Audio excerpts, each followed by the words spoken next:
is Frontier Opening Bell. Let's get the month of November started, everyone. I am Boason Omofaye Welcomes. Thank you for coming through on the program today. And this is how we're getting started. Look at the final trading days of October. The markets are coming straight through with the West African market. Nigeria eked out a little bit of a gain over the on Friday when the market closed for the month of October. Then you've got the BRVM much bigger by 1.05%. The Egyptian market on Sunday dived by 0.75%.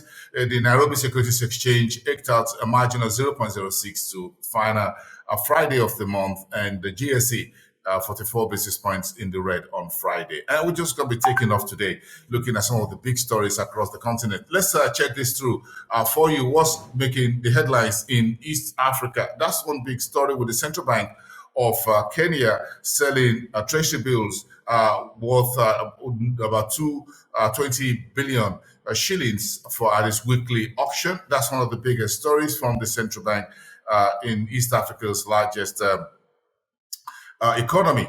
Then, of course, the East African market in Tanzania, the Heidelberg Cement is in deal with Tanga to buy a very big chunk of its shares, and that is going to be in a big transaction between Tanga and Heidelberg Cement. That's coming through from Tanzania.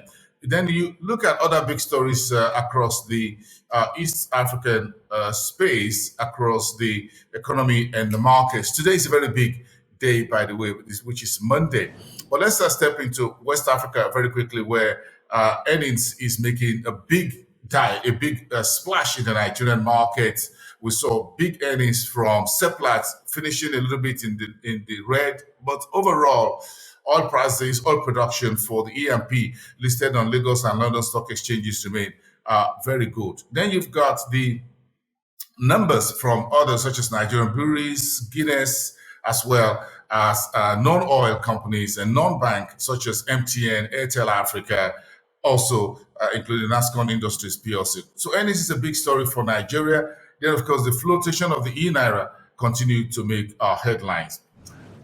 Look at the Southern African market. The big stories coming through from the G20 meeting, the vaccine as well as a lot of corporate news coming through from Africa's most advanced and industrialized economy. Quite a whole lot to talk about within the South African space. Earnings coming through. We saw Tiger Brands earnings also last week, giving a bit of a forecast on its numbers. Celsey also reported some good numbers as well. Not so much large, but at least the company is trying to claw its way back from its previous hole on its finances. Quite a whole lot within the Southern Africa. Zimbabwe is one big story you can't miss. The central bank reporting keeping interest rates unchanged at 80% to support the country's currency, which has been under pressure.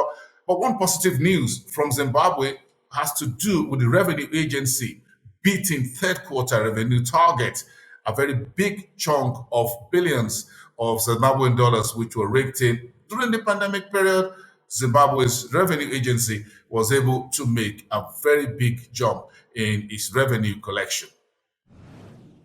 Let's walk you through the North African market. News coming through early today was that Saudi Arabia has deposited about $3 billion into the Egyptian central bank to support the country's liquidity. Such a very tight relationship between Saudi Arabia and Egypt. And this is one evidence that you can't miss. Quite a whole lot of stories coming through this week. The oil and gas story is the OPEC Plus meeting is going to be on Thursday this week. Keep an eye on that, giving you a bit of an outlook on things. Thursday, 4th of November, OPEC Plus meeting. Analysts are looking to see if OPEC Alliance will keep its promise to pump additional 400,000 barrels per day of oil into the market. Over the weekend, we saw oil prices down a little bit. US WTI, Brent crude, London Brent crude, slightly lower, but still at the elevated 80s per barrel, despite the fact that China released some of its reserves into the oil market, gasoline and diesel, over the weekend, trying to taper prices into and demand in the market. All of this we're taking together. But the big story for this week, all the way to the 12th of November,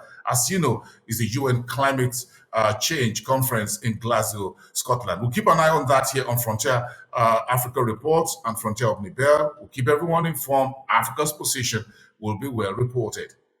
I am Boason Omofaye. Thank you very much for watching, and I'll see you next time.